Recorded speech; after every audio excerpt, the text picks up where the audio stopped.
Bado tunashukuru Mungu tumemaliza mechi yetu salama. Tunashukuru wachezaji wangu wote wakiwa wazima, ni kama kuna injury ni kawaida za mpira. Ligi yetu ya kwanza tumeweza kupoteza, ila sio mbaya. Tutajipanga zijazo, bado tuna nafasi na tutapata matokeo mazuri. Kikubwa nilichokiona na changamoto kidogo, uendeshaji wa ushindani ni mzuri. Vijana wengi naona chipukizi wengi sana wana uwezo mkubwa, kwa hiyo ushindani ni mzuri na nimependa kwa kweli. Tukiendeleza hivi tutaibua vipaji vingi sana mkoani. Wapenzi na washabiki wajitokeze kwa wingi. Burudani ipo, vijana wana vipaji, waje watuangalie na watupe support kubwa sana. Tunahitaji support yao, bila wao sio sisi. Asante. Kwa majina yetu Hashim Kimani. Ni fancy na ni sisi wa timu ya Mirumba. Nashukuru kwa kupata nafasi hii. Kwa kufuzu mashindano mazuri yanavutia na vijana wengi wenye vipaji. Lengo la haya mashindano ni kuibua vipaji vya vijana wadogo wadogo ili baadaye wao wawe player.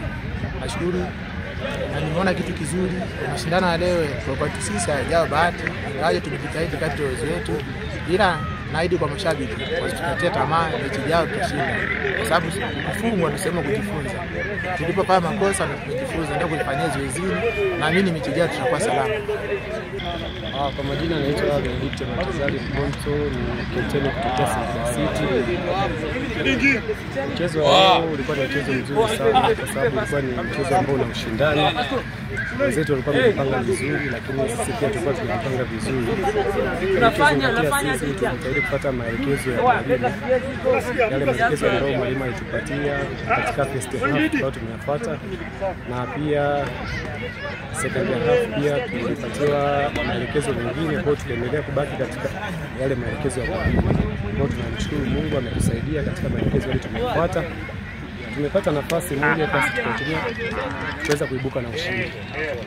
Katika mchezo unaofuata pia tunaendelea kujipanga zaidi katika mchezo huu. Tunaendelea kujipanga zaidi yale mataifa tutafanyia kazi. Nadhani mwalimu ameyaona zaidi, kwa hiyo sisi tutaendelea kusikiliza katika yale mapungufu ambayo ameyaona katika mchezo huu. Katika mchezo unaofuata inshallah tutaweza kufanyia kazi na tutafanya vizuri. Ushindani kwa ujumla, ushindano ni mzuri kwa sababu ukizingatia kuna timu ambazo tunao kundi moja zimeweza kupata matokeo mazuri, zimeweza kupata na ushindi mzuri. Kwa hiyo ushindani ni ngumu zaidi, ushindani ni mkubwa, timu zimepanga, lakini pia tunaendelea kupata maelekezo ya mwalimu. Tunaamini pia sisi tunaweza. Ushindani ni mkubwa, ila sisi tunaendelea kujipanga vizuri kuhakikisha tunafanya vizuri katika michezo inayokuja. Kwa majina naitwa Mikaeli Mkuu, shabiki wa Singida City. Kwanza kabisa nafurahi kwa matokeo niliyopata leo, ushindi wa goli moja kwa bila.